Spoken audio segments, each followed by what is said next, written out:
Kawaguchi सिटीको जापानी भाषा निर्देशन सहयोगको बारेमा व्याख्या गर्नेछौँ। कावागुची सिटीले विदेशी विद्यार्थीहरू र जापानी भाषा बोल्न नसक्ने विद्यार्थीहरूलाई जापानी भाषा सिक्न सहयोग प्रदान गर्दछ। दुई प्रकारका सहयोगहरू छन्। पहिलो विधि भनेको 20 दिनको लागि शैक्षिक अनुसन्धान संस्थानमा उपस्थित हुनु र जापानी भाषाको शिक्षा प्राप्त गर्नु हो। लक्षित विद्यार्थीहरू देखाइएको छ। अभिवादन र लेखन जस्ता आधारभूत जापानी भाषा सिपहरू सिक्नुहुनेछ। खाजा तयार गर्नुपर्छ।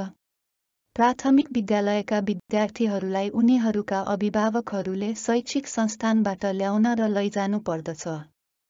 20 दिने कोर्स पूरा गरेपछि विद्यार्थीहरू आफ्नो नियमित स्कुलमा फर्कनेछन् र हप्तामा 1 वा 2 पटक निर्देशन प्राप्त गर्न जारी राख्नेछन्।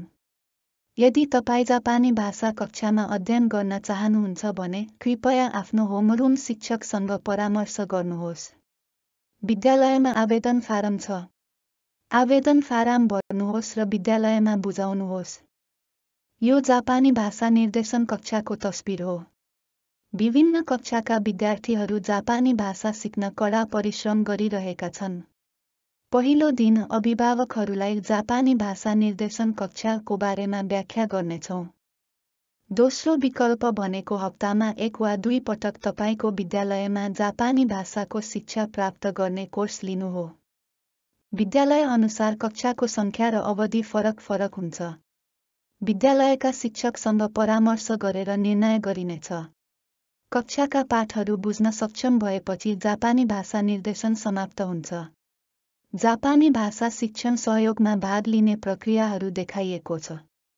यदि तपाईँ पहिलो विकल्प शैक्षिक अनुसन्धान संस्थानमा जापानी भाषा निर्देशन कक्षाहरू भाग लिन चाहनुहुन्छ भने कृपया रेखाचित्रको माथि हेर्नुहोस्।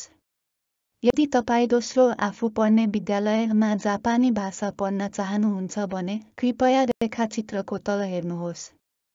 तपाईँको इच्छा अनुसार कुनमा भाग लिन चाहनुहुन्छ विचार गर्नुहोस्।